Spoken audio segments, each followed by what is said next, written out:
club a baby seal. I'm the luckiest guy in the world. Epstein introduced Melania to Trump. And do we believe the crack addict? Keep going, Democrats. She just kicked the crap out of that dildo. What? Is it some sort of rite of passage? We have a lot of stuff coming.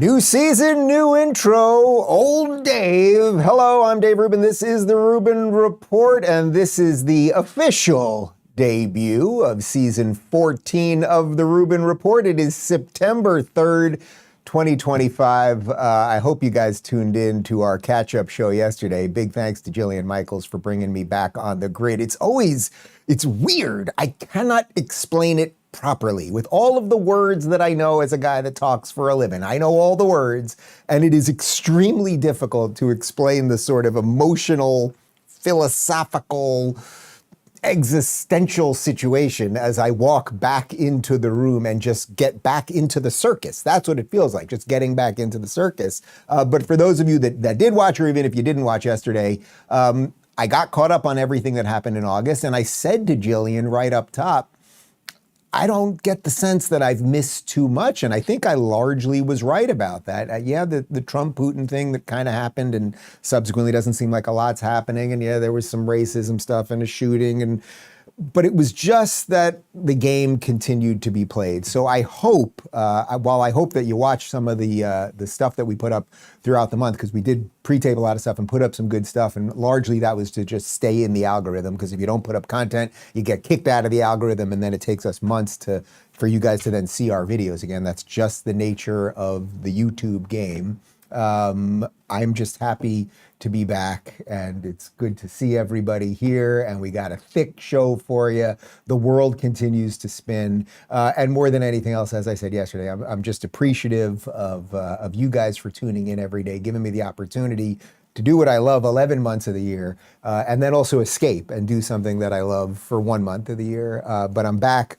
I am beyond refreshed and focused. We have a lot of things that we're going to be announcing over the next couple weeks, including an Australia tour, which we'll have a little bit more about tomorrow.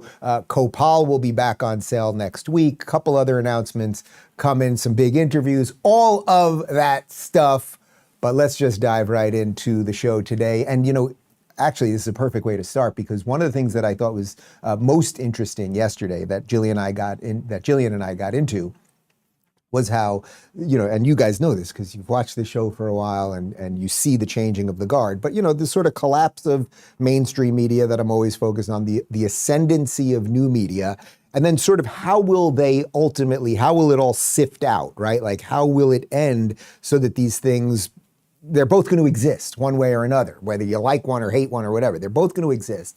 And interestingly, to that point, Ben Shapiro, who's been one of the thought leaders in the online space on the right for over a decade at this point, like me and him are OG, old-time veterans in this game already. I think Ben maybe even started before me.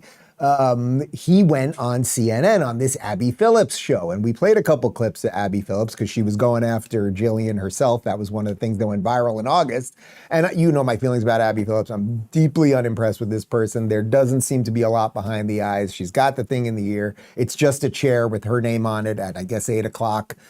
They put her on, they'll fire her in a year from now, and then she'll call them racist. Like, we know how this script goes. But anyway, Ben went on. So this is the online media going to the place that the mainstream media still owns.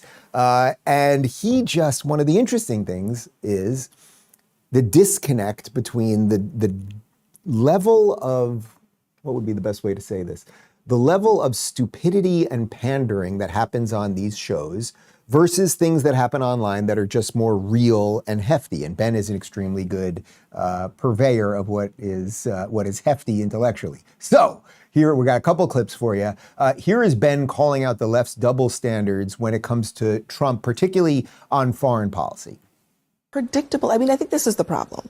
Everybody knew that this was what Putin was going to do. They said so from the get-go. The only people saying that Trump was a genius and that this was going to be all totally different were folks like you two and Donald Trump, perhaps. Well, I mean, to be fair, I'm not sure that even President Trump said things were going to be totally different. He said that he was giving the opportunity for things to be totally different. But let's be real about this. 6 months ago, everybody would have celebrated on the left and in the center and on my part of the right if President Trump had said we're going to maintain arms shipments to Ukraine and we might consider further sanctions on Russia. And actually, we're not going to force Ukraine into a bad settlement. OK, so Trump hasn't done any of the things that everybody thought he was going to do in January of 2025. And now we're ripping him for what, not being hawkish enough? It's kind of funny how the goalposts move every time Trump moved. Trump is heterodox, but he is responsive to reality. Okay, so I think that right there is a perfect example of just a host who doesn't really know what she's saying, who would take a completely different position if it was somebody else that was in office right now, versus Ben just laying out what is true. He also said something interesting, that that Trump said it was the opportunity for things to be different, right? And we know that's true. Like, I'm just someone coming back on the grid, so I haven't seen all of the videos of Trump and Putin together. But knowing Trump and how he negotiates and how he sits down with these people, he sits down with them, he presents some options, right? And then that's the negotiation. That's what Trump is good at. That's what the art of the deal is. It was the opportunity for things to be different. Now, it may turn out that Putin is not going to take that opportunity and he's going to kind of grind down and keep going with the war and try to hold on to more land from Ukraine and all of those things. That is definitely possible, but it was the opportunity. So I think it was good that Ben said that. And then, of course, really what he's talking about there is the double standards, because what are you saying, Abby Phillip? You want Trump to be more hawkish and push us further into war? Is that what you want? So, okay, that was one. Ben just kind of explaining basic reality and double standards and hypocrisy to them. And then this was quite a good one. They got into Social Security and government spending. And here is Ben explaining a bit about why our country is going bankrupt and could we kind of focus on the things that might clean that up.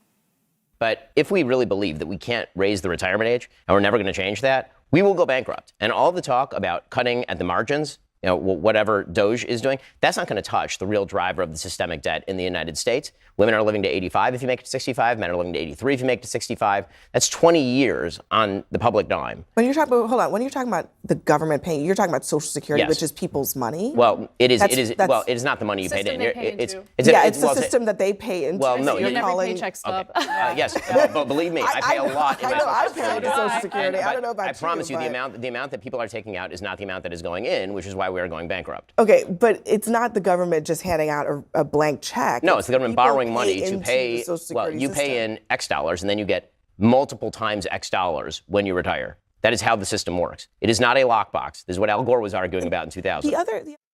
God, in some way, it's like, how does it all just keep getting dumber? You know, I go away, I thought maybe there was a chance it would get a little brighter, but no, it didn't happen. But there's Ben trying to explain basic realities. What all of us right now, what we all pay in, if you're working, you have a paycheck. Everybody in this room has one, right? And you're paying into Social Security. Ben's point, it's not a blank check. Thank you, Abby.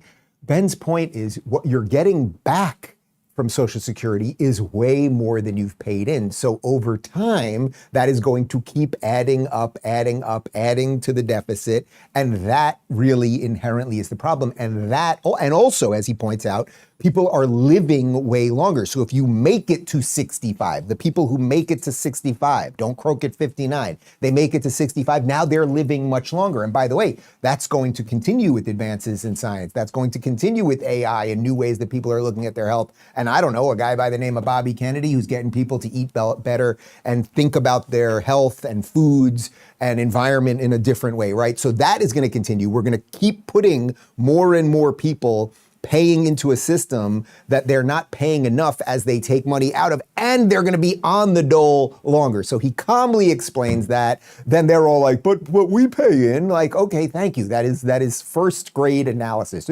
We pay in, it's not a blank check. Okay. Here is Ben also correcting a former colleague of mine, progressive Anna Kasparian, who is, I'll try to be nice. She's a person on a show here. And she has a bit of Israel derangement syndrome. Everything always comes back to Israel. So here they go into spending, and Ben tries to explain that military spending is not even close to what we are doing with Social Security, as he had previously laid out. Pictures around. It was about patriotism. It was about trying to get people excited about what could happen in this country. This president is trying to raise money by putting tariffs on our adversaries and allies alike in ways that don't make any sense. There is the FDR nothing. administration oversaw some of the largest tariffs in American history. Nothing and in FDR common. Spent most of his administration ripping on what he called the malefactors of great wealth. So trying to provide. We're still living off of a lot of the public works of that administration. I wish we were building highways. Why are you against what Trump is doing? Because he's doing a much lesser version of what FDR is. No, hard jobs, they're on their feet. It depends on what job. I'm not saying if you're working back-breaking labor and your leg is falling off that you should be. By the way, I just totally reject what you just said about how we're going bankrupt due to Social Security. Really, you don't think like the trillions of dollars we've spent on wars in the Middle East might have something to do with that? It is not even our remotely national a percentage debt. of what we spend on Social Our Security. national debt shot up significantly after 9/11, after we started invading countries in the Middle East. You should look at a chart of now we're at national 30. debt. In 2008, we're spending hundreds of billions of dollars on Israel, on Ukraine. I mean, honestly, these foreign conflicts have a lot more to do with our national debt as opposed to us paying into Social Security. You think Israel is a bigger portion of our budget than Social Security, Medicare, I think we Medicaid? spend way too much money on military aid for foreign countries. You think Absolutely. Israel is more Do than you Social think Security? that Social Security is more of an issue compared to how much money we just shell out for conflicts abroad? As a matter of expenditures and math, yes. Both entitlements and defense. All right, I'm just back. I'm trying to be nice, right? Like, I was away. I was on a beach for a lot of it, not really thinking about this stuff. So I'm going to try to be nice. So first off, yeah, Ben is calmly trying to explain things. And it really gets to what I started the show with there's this disconnect between what happens online and what happens on these TV shows. The TV shows they've dumbed down people for so long that when people come on, usually from the online world, and say something true, the machine itself, the show doesn't know how to function. So that's why Scott at the end, like you could see he's like that last line, he basically is kind of like looking at her like, you're an idiot. You just say things. She says, okay, you think Social Security is not as big as the foreign spending? Yeah, it's not even close. Ben was pointing that out a moment before, that every single day, the amount that people are taking out of Social Security into retirement is way more than they've put in, and that is going to get worse. Also, you can absolutely, this isn't the argument she's making because she's not that bright, but you could make a cogent argument about cutting back all foreign aid, all foreign spending, military aid, and all of those things. You could do that. What she, of course, isn't saying is that the money that we quote unquote give Israel, they have to spend in the United States on arms. We don't just hand them money. They take money that they then have to buy things from the US. So it's a subsidy to our own industries here. Now, that may not be the best idea, and they should probably not want to be so reliant on America. Fine, but make a cogent argument about it. So, all right. I think that was a nice way to start the show, because the disconnect is the thing. Well, I guess it's the thing that brought people like you to a show like this, right? You watch those shows, you go, my God, these people are all retards. There's got to be a better way. And then I was like, I guess maybe I could do it. And that's what we're doing here. Let's talk about Outskill for a moment, and then we will get into one of my other favorite topics, which is the crumbling of the blue cities. I tried to save them, I couldn't, and they continue to crumble. Getting rich in 2025 is simpler than most people think. You don't need years of experience or an expensive degree. You can start earning in just weeks. Nearly every job now demands AI skills, and those who master them have a 130% better chance of success. This weekend, join the 2-day AI Mastermind Workshop by Outskill, the world's first AI-focused education platform. In just 16 hours with expert mentors, learners have already built 100 AI products with zero code and created revenue streams of $3,000 to $4,000. I've partnered with Outskill to give away 1,000 free seats exclusively to my viewers for the next 72 hours. That's nearly $900,000 worth of training completely free. Rated 4.9 out of 5 on Trustpilot. It's credible and proven. What makes it different? It's only 16 hours perfect. for busy professionals. You also get lifetime access to Outskill's private AI community of 5,000 members. Over 10 million people have already attended. Now it's your turn. In just 2 days, you'll learn 10 powerful AI tools, prompt engineering, automation workflows, and how to build AI products without code. Sign up now and unlock bonuses worth $5,100. It's happening this Saturday and Sunday, 10 a.m. to 7 p.m. Seats are limited and going fast. Grab your free spot today through the link in the description and pinned comment. All right, so the first segment today, obviously, about the disconnect between mainstream media and online media and how you get your news. And thus, when these things collide, it's like, does anyone feel smarter at the end of that segment? I'm not so sure. The other thing that I like is the disconnect. Well, I like it. I like talking about it. I wish it didn't exist, but it is something that exists and it's worth illustrating over and over again, is the disconnect between red and blue states. I am someone who very publicly left the communist country of California to come to the free state of Florida. And it was obviously largely because of a lizard man, Gavin Newsom, who I did not think about once for 31 days. How amazing is that? That's worth the whole freaking price of admission right there. Anyway, as California has continued to crumble, and everyone knows the homelessness and the drugs and all of the stuff and the like the burning down of the cities and everything, Gavin Newsom, who still at this point, this is a man who should be living in a cave somewhere, embarrassed to be seen. But now he's trying, because he still wants to be president. And the Democrats, because there is no leader right there, Jillian showed me the clip yesterday of Kamala saying she's out. I mean, they just have no leader, inmates running the asylum, crazy people everywhere, cats and dogs, all of the stuff. Gavin is now trying to be tough guy when it comes to law enforcement in California, because he realizes if he's ever going to be able to be president, God forbid, that his track record, that Cali will have to be cleaned up. So here he is, and look at the imagery here, talking about how he's advancing law enforcement. Now, this is purely because it's been exposed. We all showed all of the videos of what's gone on there. It's perfect imagery. He looks like DeSantis with the officers behind him, and this is purely because Trump has made an issue out of it. Here's Newsom pretending to be a tough guy who's for law enforcement. Effort that will now take shape on border division down in San Diego. We're going to advance this effort down in LA to other parts of the Central Valley, not just limited to Bakersfield, in partnership with Mayor Go there in San Bernardino. And we're going to expand this operation in a collaborative that continues to include the cities and counties, our partners in the sheriff's office and local law enforcement agencies.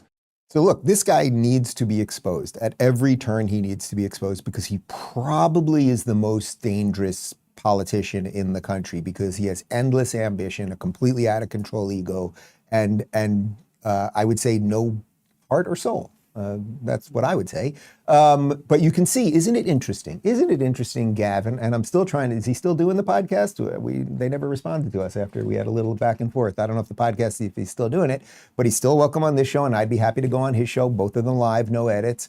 But Gav, if you're suddenly so interested in what's going on with the border, and you're suddenly so interested in cleaning up Bakersfield and a couple of these other cities, why didn't you do that for this last decade when you were mayor of San Francisco, or during your horrible reign of terror as governor of California? The only reason you're doing it now is because you're being exposed, and because Trump is going in as the president and doing the things that you as the governor refused to do.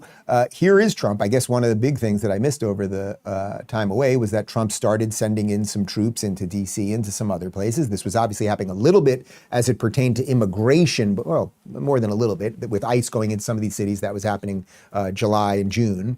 But then they started doing it. This was the thing that changed in August as it pertained to crime. Here is Trump making a reporter look a little foolish as he asks him about sending troops into Chicago. Today in California ruled that your deployment of National Guard troops to Los Angeles was illegal. Do you have any response? Well, it was a radical left judge, but very importantly, what did you not tell me in that question or statement that you made? Pretty much of a statement, I think. Well, I was asking for your response. No, you didn't say what the judge said, though. The judge said, but you can leave the 300 people that you already have in place. They can continue to be in place. That's all we need. Mind up on Chicago, though? Well, we're going in. I didn't say when. We're going in.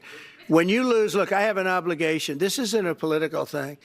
I have an obligation. When we lose, when 20 people are killed over the last 2.5 weeks, and 75 are shot with bullets. So let me tell you a little story about a place called D.C., District of Columbia, right here where we are. It's now a safe zone. We have no crime. It's in such great shape. You can go and actually walk with your children, your wife, your husband. You can walk right down the middle of the street. You're not going to be shot, Peter. You're safe.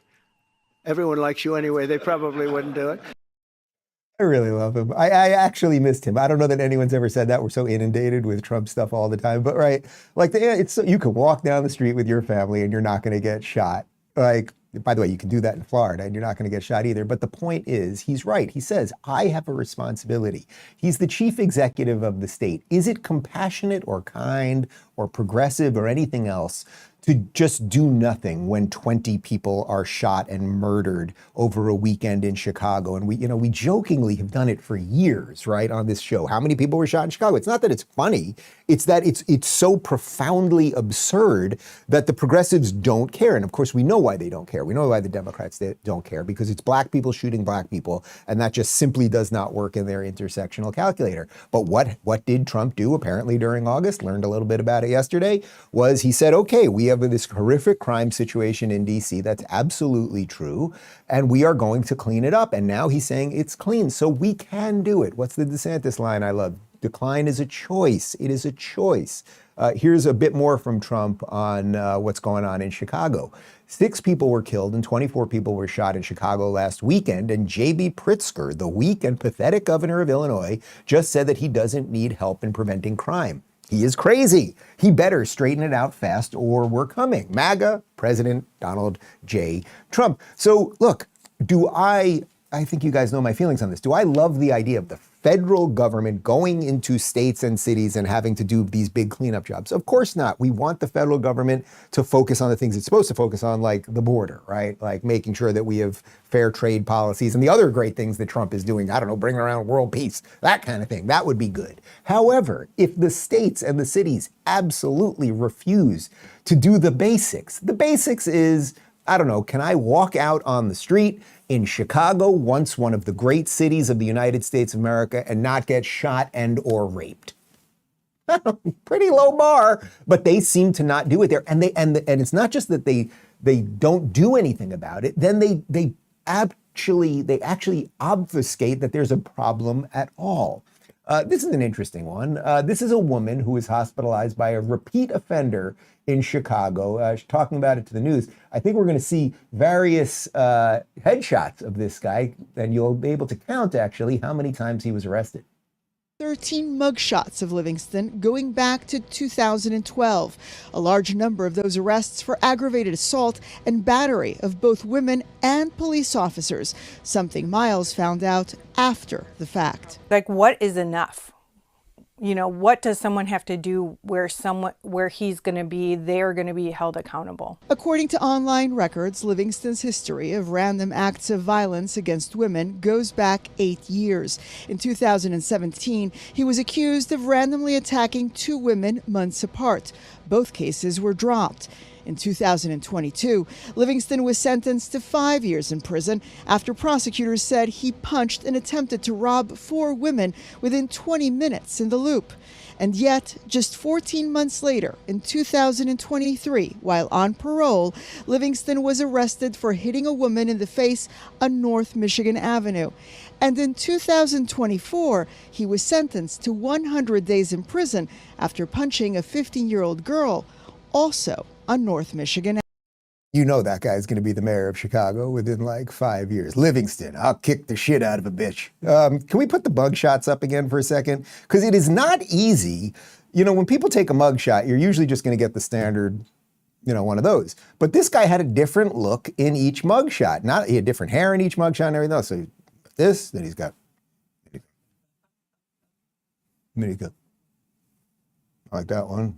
That one's the middle one is kind of straight up. Then I did it. That was the one. You see that one? That's I shouldn't have hit that little girl. That was the final. Then this one, he was like, yeah, I should have hit her. And then this one was like, yeah, and I'll hit her again. I mean, it's just, you got to admire her. Like, but you see the point, guys. You see the point. Like, this guy should be in jail probably for life. 13 mugshots, kicked the crap out of that woman, fractures in her face. She's still got, and nobody knows her name. JB Pritzker, how about you get out there and talk about her? They never talk about the victims. They just love the rapists and the murderers and the psychopaths and the wackadoodles. This is a gem. Here's JB Pritzker talking to a reporter about the 54 people who were shot in Chicago this past weekend, and you're not going to believe who he blames. You're going to hear people, especially this past weekend, 54 shot, 7 dead. Yeah. They're going to say the city's not safe. Would you ask your friends to ride the L after midnight or after, 9 o'clock at night even to come down to the city from O'Hare? Look, big cities have crime. There's no doubt about it.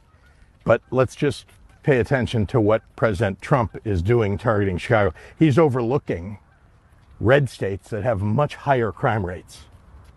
Unbelievable. Unbelievable. I'll give credit where credit's due. Pritzker, you're out there walking, and you should be walking. That's good. You got to get your steps in. I'd recommend about 12,000 a day. That'll get you going. That's one thing. Okay, that's nice. But immediately, 54 people were shot in your city this weekend. Cities have crime. Like, what an absolute pathetic, pass the buck, I'm nothing person you could possibly be, JB Pritzker. You are nothing. Trump's ignoring, show me, please, someone correct me if I'm wrong. Show me the red big city that is being ravaged and rampaged with the crime numbers that New York, Chicago, LA, San Francisco, Portland, Seattle, et cetera, have. I don't know what it is. And we know that the numbers we're being seen on those cities are lower because they're not even reported properly anymore. They ignore crimes, or someone will come in and say, I got beaten, and they'll say, oh, it was just petty larceny, something like that. So it's just absolutely crazy. Did we get the numbers on Miami? He's talking about the big cities and the amount of people that were shot this weekend. We can't even find the numbers, which means it's obviously very low. I'm going to guess maybe 4 people were shot over the Labor Day weekend in Miami. We'll keep trying to find it. But again, it is a choice. You cannot stop crime altogether. You cannot stop shooting altogether. You cannot stop bad people from doing bad things. But you people have emboldened all of the bad guys while you point at the orange man who's trying to fix the freaking thing that you broke. Here's a bit more of JB Pritzker saying that Trump is trying to steal the election. We're going to do that again, too. This is a part of his plan to do something really nefarious, which is to interfere with elections in 2026. He wants to have troops on the ground to stop people from voting, to intimidate people from going to the voting booth. So take note. That is what this is all about. We have reason to believe that Stephen Miller chose the month of September to come to Chicago because of celebrations around Mexican Independence Day that happen here every year. It breaks my heart to report that we have been told ICE will try and disrupt community picnics and peaceful parades. Let's be clear, the terror and cruelty is the point, not the safety of anyone living here. Look, Pritzker, first off, nobody's buying the election stuff anymore. Yes, Trump is doing this to steal an election. I'm not even wasting a breath on that. As for things around Mexican Independence Day, well, people that are legally here from Mexico, and by the way, I spent some time in Mexico, and I've been to Mexico a lot, and we're doing the tequila, and I just want to say for a moment, aside of anything else, I love Mexican people and Mexican culture and food and music, and the spiritual side of Mexican identity. I really, really love Mexican culture. I could see myself retiring in Mexico. I love it. I'm staying in America, but I just love, I'm not going anywhere, don't worry. You're not going to Mexico.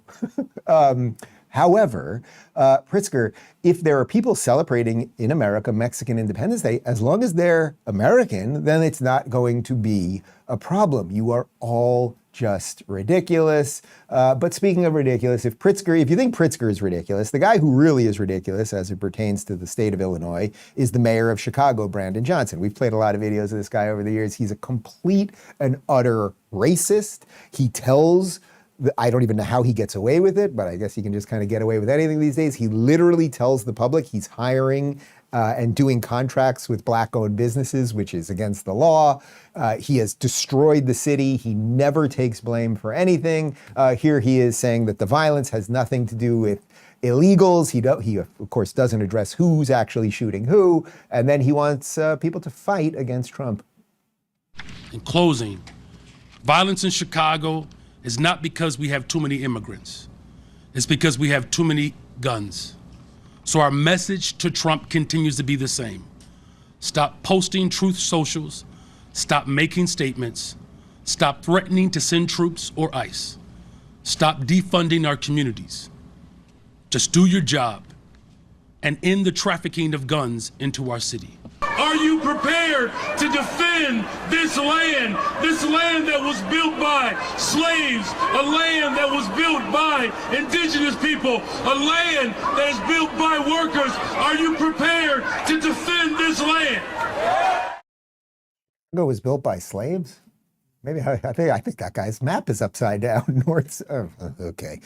Look, like the way they gin up the anger and hate towards Trump, all Trump's trying to do is make sure that a family could go to the theater in Chicago and not get shot. Of course, as always, Brandon Johnson never makes the distinction between legal and illegal. And the idea that this is a gun issue, right? A gun issue is absurd. Chicago has some of, if not the strictest gun laws in the state. Now, he's saying people are trafficking guns in. Okay, that might be true. Then figure it out. But you know what? When there are rules, when there are laws, people are always going to skirt them, right? So why don't you, Brandon Johnson, why don't you? You are black. You seem to make your identity around being black and want to help black people more than the average person of Chicago. It would be nice if you were just the mayor of the people of Chicago.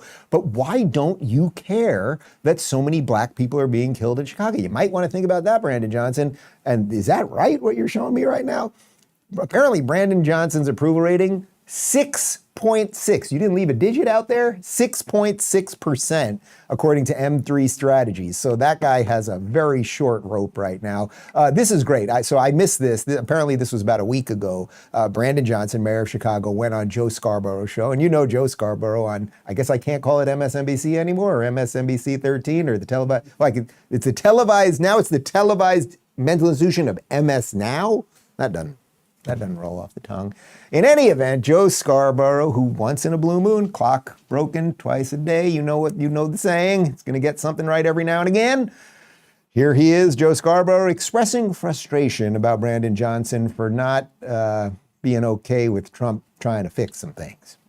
I'm curious, would you also like to get federal funding to help put 5,000 more cops on the street in Chicago? Would that help drive down crime? Well, look, policing by itself is not the full strategy. No, I understand that. You've talked about the other things you want, and I said those are good and important programs, but I'm asking also, would 5,000 more police officers on the street in Chicago be helpful to go along with all of those social programs that a lot of cities are engaging in and having success with? If you get all of those other social programs that 800 million that New York City does, Los Angeles, other people do with great success, would an additional 5,000 cops on the streets in Chicago help complement those programs to make Chicago safer? Look, we are working hard to make sure that our police department is fully supported. I don't believe that just simply putting out an arbitrary number around police officers is the answer. How about you just say, you know what, we do have a problem here. Like, again, you should care about all your citizens, but I suppose in your progressive stack of a mind, you should really care about all of the black people shot, but you don't. So if Trump's willing to send 5,000 police officers so that Chicago could be cleaned up the way apparently Trump has just cleaned up D.C., we'll go to D.C. in the next I'm sure I'll be there in the next month or two. We'll see what's going on over there. And D.C., where there were homeless people all over the place, where at night it often looks, there's just kind of vagrants wandering around everything. We'll see if it looks more cleaned up. My guess is it will. Brandon, don't you care about your people? But you don't, because you put ideology above people. And that probably means you are not a very good politician, and definitely means you're not a great person. Let's talk about policy genius for a minute, and then we'll connect what we've sort of discussed here from an American lens into what's going on over in Europe. Here's a stat that really stops people in their tracks. Nearly half of American adults say they would suffer financial hardship within just 6 months if they lost their primary income earner. If that hits close to home, you're not alone and you're not out of options. That's why I want to tell you about Policy Genius. They make finding and buying life insurance simple, ensuring your loved ones have a financial safety net if something happens to you. With Policy Genius, you can find life insurance policies starting at just $276 a year for $1 million in coverage. It's an easy way to protect the people you love and feel good about the future. Instead of chasing down different companies or trying to decode complicated terms, Policy Genius lays it all out clearly. Coverage amounts, prices, and terms, no guesswork, just clarity. And if you need help, their licensed agents will walk you through the process step by step, answering questions, handling paperwork, and even advocating for you along the way. Policy Genius is also trusted nationwide. They're the leading online insurance marketplace with thousands of 5-star reviews on Google and Trustpilot from families who found the right policy at the right price. So don't wait. Secure your family's future with Policy Genius. Head on over to policygenius.com/Rubin to compare free life insurance quotes from top companies and see how much you can save. That's policygenius.com/Rubin.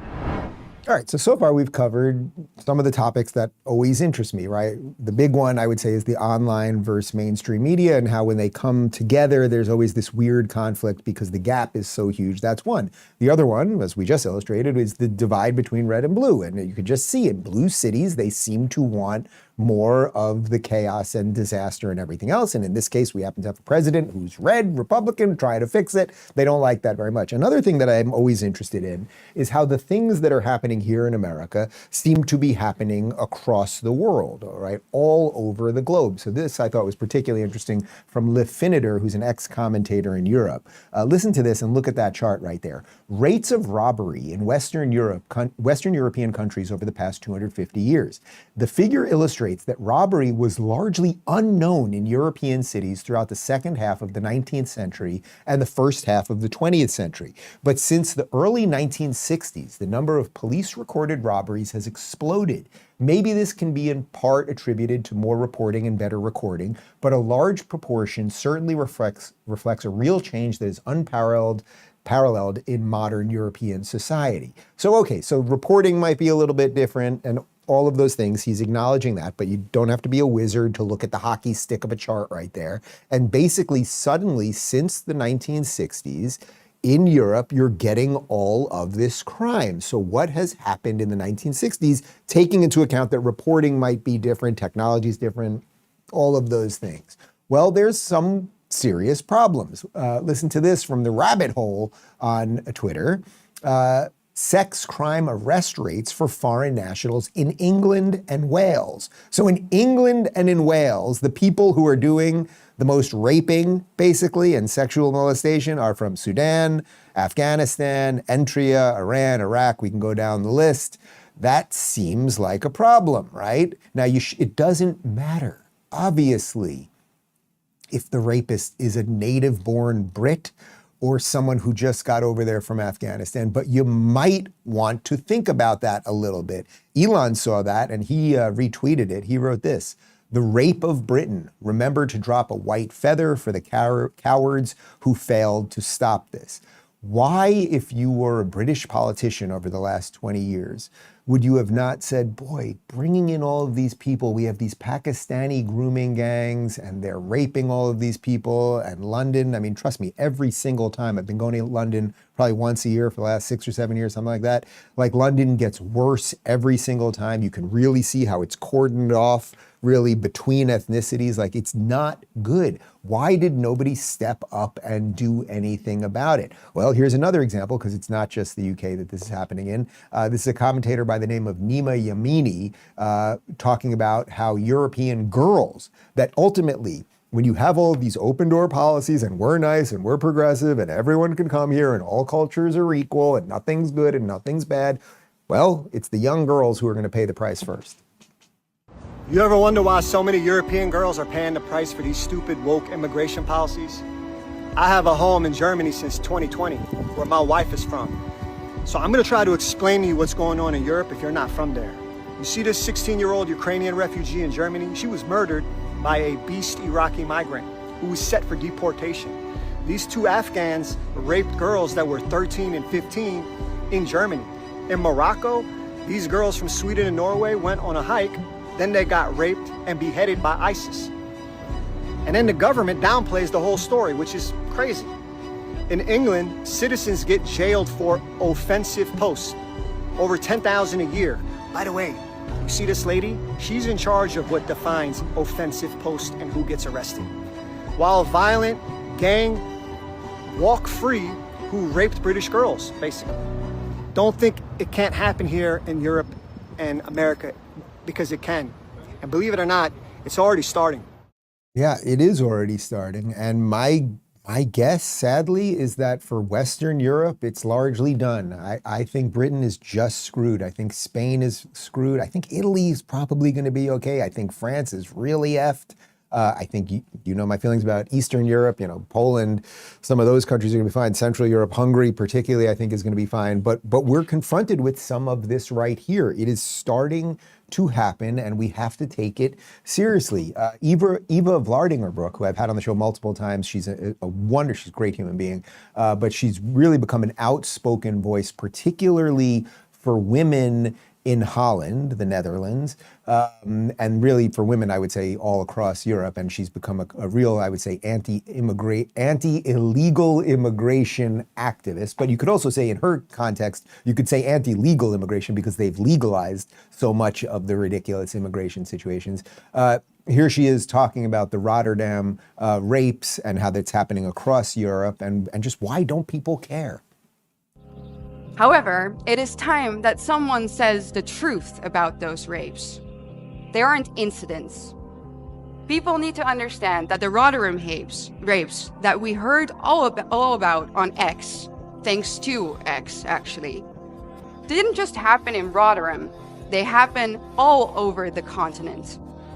Granted, maybe they don't happen in an equally organized manner, like they did in Rotterdam, but they are equally intentional in nature, in the sense that they have the same core characteristics. Namely, immigrant rapes white boy or girl at a moment in a public space where they never could have seen it coming or didn't expect it. The victim walked out the door that day, went to school, went to go and visit a family member, visit a park, and they simply never came back home. Instead, they were found left for dead, half naked, somewhere in the bushes. I can sense that me saying that makes you uncomfortable, and all I can say to that is, good. Because that is our reality, and it's been happening under our noses for far too long. These are genocidal rapes, ladies and gentlemen. They're a war tactic used against the native population of Europe to unsettle and ultimately break our soul, if not our entire being.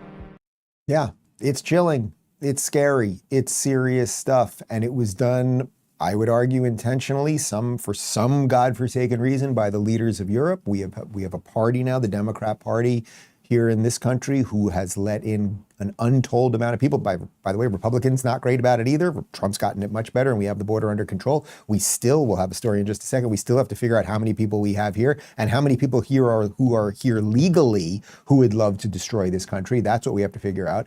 But as she points out, thank God for X, right? It gets to the point of where I was talking about at the top, the disconnect between online media and mainstream media. Online, we're all talking about all of this stuff. The mainstream media pretends it doesn't happen. And then finally, when it's almost too late, everything gets to the mainstream 2 years later. This insane airlock keeps everything out. So by the time the mainstream media is talking about something, the ship has already sailed. Like the best example of that, obviously, would be Biden's mental health. Obviously, right? Jake Tapper, you participate in the cover-up of the thing that we're all screaming about for years, and then you write a book about it, right? So it's a time shift. I guess that's what you'd call it. It's a time shift problem between online and mainstream, and we've got to figure out how to arbitrage those things.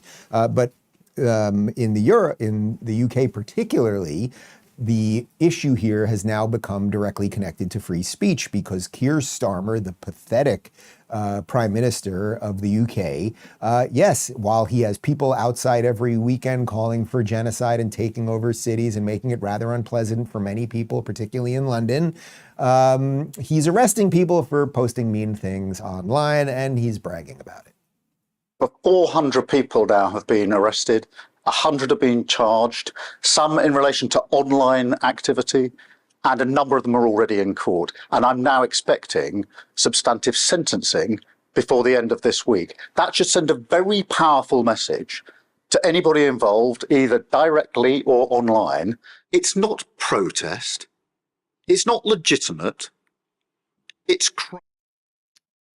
So you're arresting people for things like calling out your nonsensical immigration policies, for being concerned about rapes of girls and things of that nature, and you're proud of it. You're proud of it. Meanwhile, every weekend you have people literally calling for genocide on your streets that take over your streets and shut down commerce and everything else, and you don't do anything. And by the way, buddy, they will come for you one day when the Islamists and the jihadists, when they take over the palace, right? They'll go for the palace first, and then they come for you like, sorry, buddy, nobody's gonna be around to help you at that point. But this idea that we have to protect ourselves from words, this is something that humans have argued about and debated literally probably since the beginning of time, since we could communicate with each other. Like, can you say things? Who should be in charge of what can be said? This is a great video of Ricky Gervais from, I think, about 6 years ago, talking about free speech and safety when it comes to words. The sort of target words and safe zones. People don't want to hear anything, a word that they don't like. How arrogant are you to think that you deserve to go through life with no one ever saying anything that you don't agree with or like? It's not. Yeah, you're pretty arrogant. And unfortunately, we now have a group of people that think that they should never be offended, that we should never say. This was the danger. This was the danger a decade ago when a bunch of us were talking about trigger warnings and safe spaces and all of those things. And to illustrate my point about the time shift problem between mainstream and online, when we were all talking about that and saying this is really dangerous because it's going to lead to people who are not prepared to be in the real world, the mainstream media called us all far right, where we were all far right and alt-right and all of those things. But now I want to connect this to something that goes a little bit deeper. So if you want to talk about something that's going to get through the airlock in about 3 years, this is the type of story that in about 3 years, likely when it's too late, they'll be talking about on CNN. Because as you know, I am for free speech, right? You can say whatever you want. People say awful things about me all the time. It was nice not being on Twitter for a month, okay? If you directly threaten to kill me, there are certain things, right? Like there are certain limitations around it, very, very specific. But beyond that, you can say whatever you want. Now, the problem is that we now have homegrown people right here who are using the American defense of free speech to destroy America. And we have got to figure out what to do about that. Listen to this. This is a Boston imam. His name is Abdullah Farouk. And, well, listen to what he has to say, exercising his free speech. And I would say just listen to him. Calling upon God Almighty to send the European home, probably. Go back where you came from, because you've done nothing but cause hell in this country and all over the world. And you can hear me, America, you know you've done it. Islam is America's future, or without Islam, America will meet its demise. Islam means submission to the will of God. This is one nation under God. I believe that even if you lied, and even if you lied about this, we hold these truths to be self-evident, that all men are created equal, and you never believed that, and you didn't consider your fellow men as being your equal or fair, you're a bunch of cowards because you don't want to get on the basketball court with us because we'll whip you. Religion ain't what it used to be. You know what I mean? Like, what happened to giving a sermon about like love and tolerance and all that stuff? Now, I don't think that's a guy that likes America very much, and he's basically telling you that. He's telling you Europeans, what he's trying to say there is white people get the hell out of here, and we are going to take this country, that Islam is going to take this country. Now, I'm not for stopping him saying those things, and this is the part that we're going to have to grapple with. What do we do? What do we do when you have a group of people who are here, especially particularly using places of worship that are tax exempt, to spread the idea that we should destroy the very nation that we are in. And then it's interesting because he uses language of our founding fathers, right? One nation under God, but except he wants it to be his God. And if you don't bow to his God, you're going to be subjugated. You're going to live as a dhimmi. Well, I don't want to live as a dhimmi. I don't think you want to live as a dhimmi, but this is really interesting. So while Europe is focused on, oh my God, somebody said something mean about Keir Starmer and immigration, we're going to arrest that person, as opposed to, I don't know, maybe arresting the Pakistani rape gangs.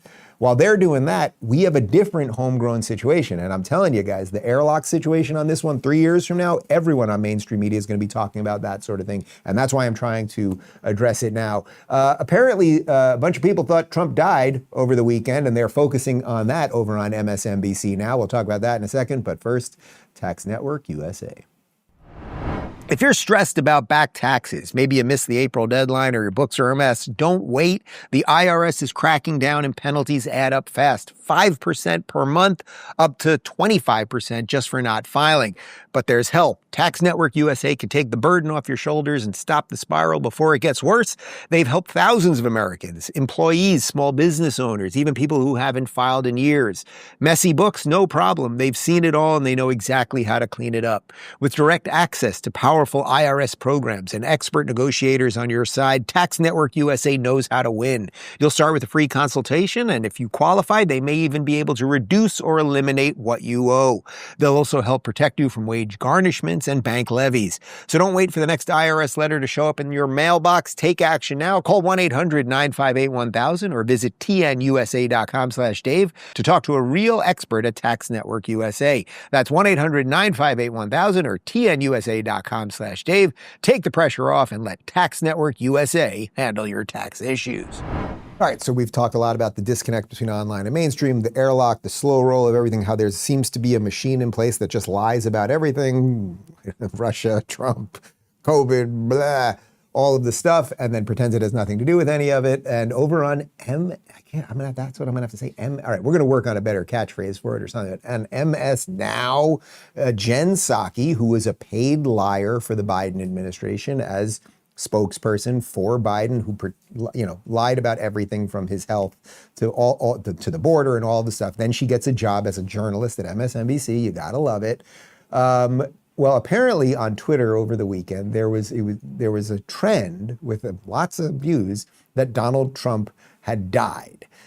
Donald Trump is not dead. We double checked just now. He's just fine, even though a lot of people seem to want him dead. That led Jen Psaki to believe that Trump was hiding something about his health. Now, this is a woman, before I show you this clip, again, who was really before Karine Jean-Pierre, she was paid to lie about Joe Biden's health, who actually had health problems. And now suddenly they're concerned about Donald Trump's health because he took a couple days off during Labor Day. That one, that's pretty serious stuff. Now, just to be clear, we went in just a very quick span there. We went from Trump saying he hadn't heard about the rumors of his death to Trump saying he did hear about them from reports, to then back to Trump saying he hadn't heard anything about any of it in the span of approximately 60 seconds in the Oval Office today. Really can't make this stuff up sometimes.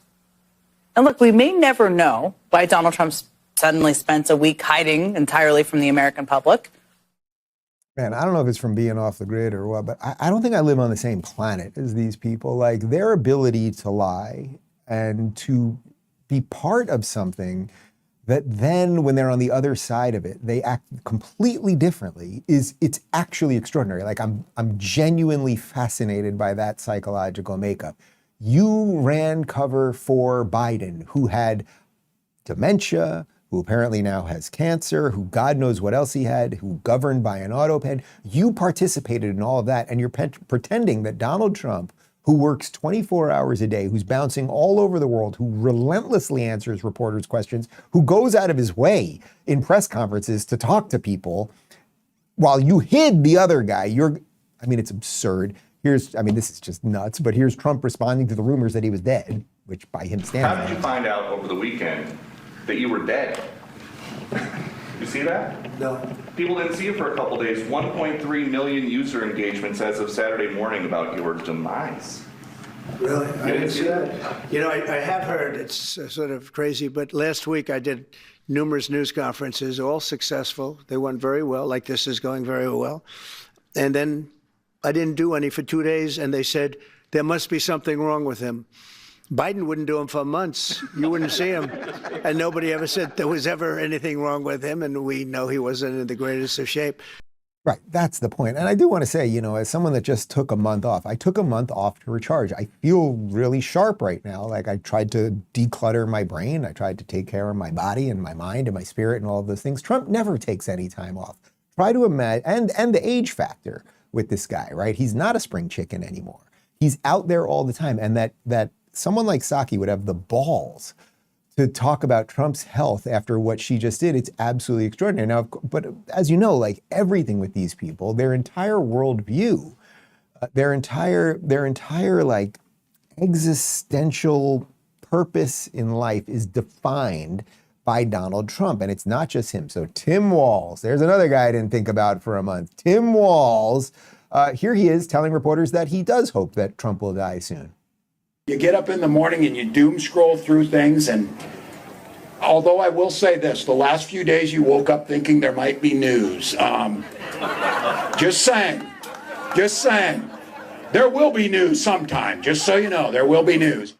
What a dirtbag. What a dirtbag. The guy is the duly elected president of the United States who destroyed you and that ridiculous woman that was at the top of the ticket, won every single swing state. And there you are glibly talking about how you'll be excited the day that he dies. Like, you're just, well, honey, would you like to go to the Tim Walz show tonight? Here's Scott Jennings, and he drops a little colorful language on CNN as it pertains to Tim Walz. But I'll tell you who is a complete piece of shit. I'm going to tell you right now. There have been a lot of swear words at this table today. Tim Walz, okay? the governor of Minnesota, holding up a phone in front of a rally saying, well, we thought we were going to wake up and find out the president had died. Someday it'll happen. Someday it'll happen. I used to say he was the biggest buffoon in American politics, but it's worse now. No political official, no elected official should be walking around saying, well, I'm hoping we wake up one day and the president of the United States has died. Crazy. Absolutely crazy. Yeah, of course it's crazy, and of course that's all true. And it's also another, I would say, indicator of how far the Democrat Party has fallen. Who is the adult in the Democrat Party right now that might get out there? Like, who is their leader, their statesman, who might get out there and say, you know, Tim Walz, you got pretty damn close to being vice president of the United States, which means you would have been pretty damn close to being president of the United States. Maybe you shouldn't be ginning people up to be excited about the president dying. Like, that's not good. I would say the only person who's left in the Democrat Party that could have, and this isn't right, actually, the only person who is left that still considers themselves a Democrat that could do anything to moderate the party is actually Bill Clinton. It's not Hillary Clinton. She's way too, she's too radioactive at this point. And Bill is largely irrelevant. It seems like he has particularly failing health. I don't want him to die. Yes, we will all meet our maker one day, but he wasn't a crazed radical lunatic. And I think some people across the aisle do like him to some extent, maybe, but he can't even do it because he knows that the inmates are running the asylum, the place is out of control, the house is burning down, and there ain't no firefighters coming. So it leaves you with all of these radicals. And check this out from Fox News, more from Tim Walz, because I guess he's jockeying. If he sees Newsom on one side trying to jockey to be the leader, he's taking another tack at it. Walz urges Democrats to be a little meaner, bully the shit out of Trump, because it's going to be a challenging few years. Yes, that's what we need right now, that we should be a little bit meaner. I'm trying these 59 minutes or so to be a little bit nicer, probably failing at it to some degree, but I think you can see I'm trying a little bit. And probably tomorrow I'll try a little bit less, and by Friday, yeah, they'll be dropping the C word. But I don't think we need more hate right now. I don't think we need more anger right now. I don't think we need more rejoicing over the potential demise of the president of the United States, because when we gin up the hate around the board, people actually do get killed. I think perhaps the biggest story outside of the Putin-Trump thing that I missed when I was gone was this Minneapolis Catholic school shooting. And listen to this. This is from Leftism for You on Twitter. The Minneapolis Catholic school shooter was Robin Westman. He was a biological male who identified as a transgender woman. Written on his guns in magazines were things like "Kill Trump now," "6 million was not enough," referring to the Holocaust, "For the children," "I'm the woker baby," "Why so queer is." He uploaded an 11-minute video showing his guns, magazines, and manifesto and posted it on YouTube shortly before carrying out his act of terrorism. We're going to get to some of the names and faces of the victims, because I mentioned, when Jillian told me that story yesterday, I mentioned it's like we always know the name of the bad guys. We always know the name of the El Salvadorian, no, the Maryland man who was, trafficking people, Abrego Garcia, and we never know the names of the people that they do damage to. So we'll get to that in just a second. But can you just put that image up again, the Leftism tweet again? Look, this is a guy. That is a guy who, for whatever confusion or psychological condition or whatever, wanted to be a woman. Now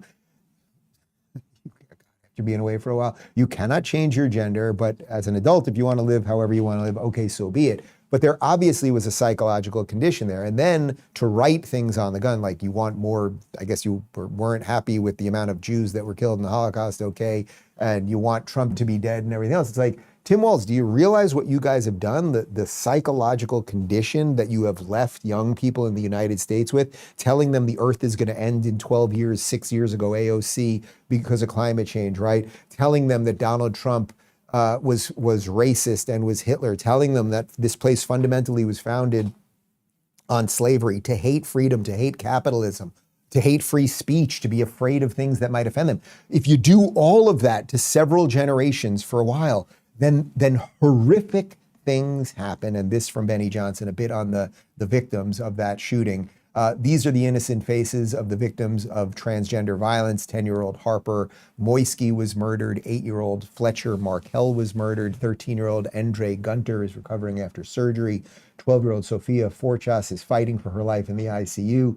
There are many more victims who are recovering. And look, guys, this is what we have to grapple with, right? Like, why don't the Democrats talk about those kids? Where are the Democrats going to those families? We know Trump does it, right? When people get shot, when some sort of horrific act of God happens, hurricane, whatever, Trump shows up. They show up. They try to fix things, make things right to whatever extent you can when you lose a child. It's unimaginable. But why don't the Democrats seem to care about these people? Because they're always in it for the revolution more than anything else. And again, we have a lot of signs with these people who don't know basic truths about biological reality, people who fundamentally hate this country that are spending all day tweeting about it, who are sending death threats to people and everything else. Like, maybe we need to be looking into them a bit more. Here's White House Director for Counterterrorism, Seb Gorka, talking about that. So what we should do is we should look at the early warning signals, the signs. One of these shooters at a recent school shooting had 24 interactions with the local law enforcement.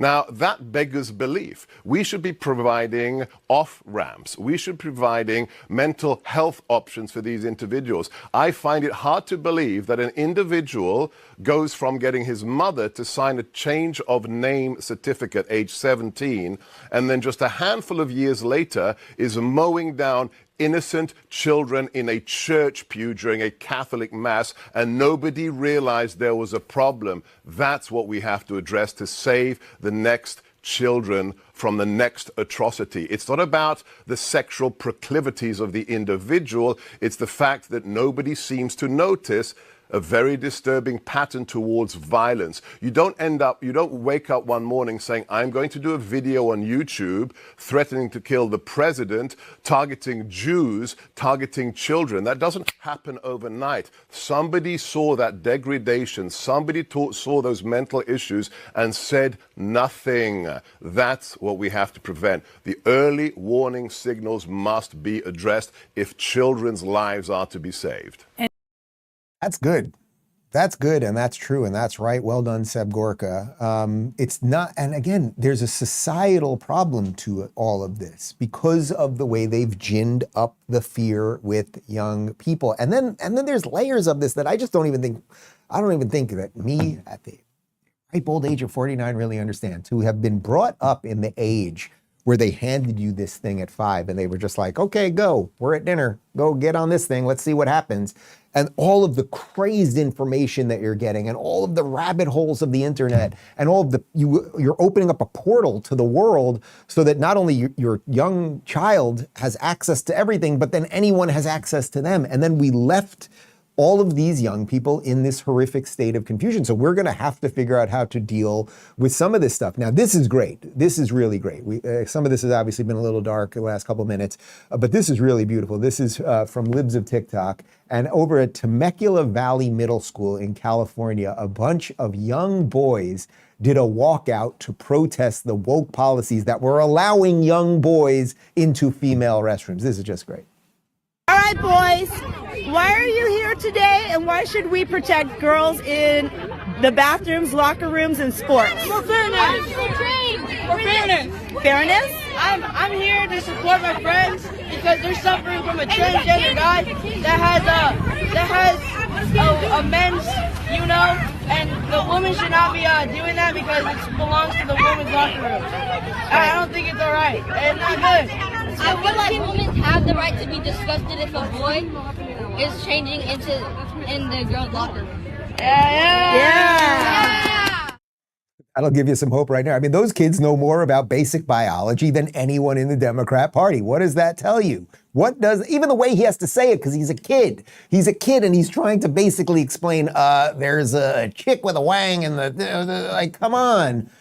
Come on, but that should give you hope, because if you push, there is something about the human condition where if you push us far enough, there is something deep in the human soul that eventually pushes back. And that's what we have to kind of congregate around and figure out how we can get back. And that's the backdrop of what I said I was going to really focus on for this season of the show, that we are rolling into 2026 in America, the 250th year of this great country. And if we can just take that opportunity, that moment to be like, man, you know what? It has been pretty damn good here. And there are fundamental values that we have here that make us the jealousy of the world. And that's why everyone wants to come and nobody wants to leave. And we're going to have to put some of the crazies aside and deal with some of the homegrown BS and all of the stuff.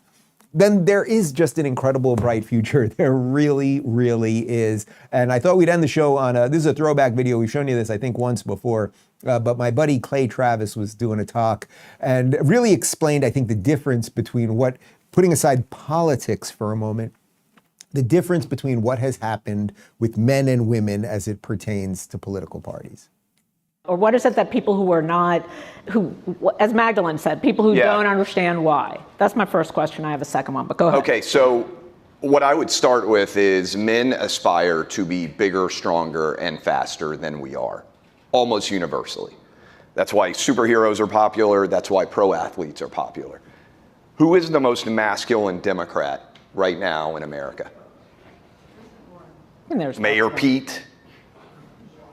Is that a gay joke? No, Mayor Pete. No, well, no, it's just that he's not particularly masculine. Nobody's like, oh, Mayor Pete, he's a badass. Chuck Schumer. Is anybody like, hey, Chuck Schumer holding up an avocado and a beer to talk about the Super Bowl? Is anybody like that trying to grill? Is anybody like, hey, that's a dude I want to hang out with? But Trump's like a grandpa. Well, hold on. Yeah. Trump took a bullet in his ear and immediately stood up and said, fight, fight, fight. Every man in America and most of the women out here were impressed by that, even if the women won't admit it. She's shaking her head strong. And second part of this, basically summing it up, Democrats for men are pussies and Republicans Democrats for men are pussies. There are no masculine men in the Democrat Party right now. The reason I wanted to end on that clip today is because after being away for a while, look, the politics stuff, it's always going to come. It's always going to come and go. It's going to come and go. The show will continue. There'll be a new story about something tomorrow and anything else. But the deeper part is really what's going on with us as people. Us as people. That really is the deeper part. Remember Rocky IV?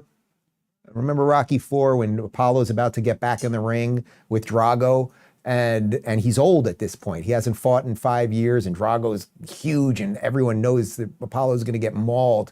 And Rocky's like, why are you doing this? Why are you doing this? And Apollo's like, I'm fighting myself, man. I'm fighting myself. He's trying to find something that he used to have. Well, I kind of think that's what America has to do right now. We should just have a national viewing day of Rocky IV. I think we could fix a lot of this stuff. All right, guys, we are back, people. As I said, bunch of big announcements coming over the next couple weeks. I'm glad to be back. Thank you guys for watching and appreciate that. I hope, I'll tell you what I appreciate in a moment. I hope that you took a little time in August as well. But I appreciate everybody that tuned in with all of our AI stuff and some of the documentaries we put up and a bunch more. This year, we're going to do a lot more out of the studio. We're going to be traveling a bit more and a whole host of surprises. So stay tuned on all of that. We got a post-game show coming up in 30 seconds. RubinReport.locals.com. See you tomorrow.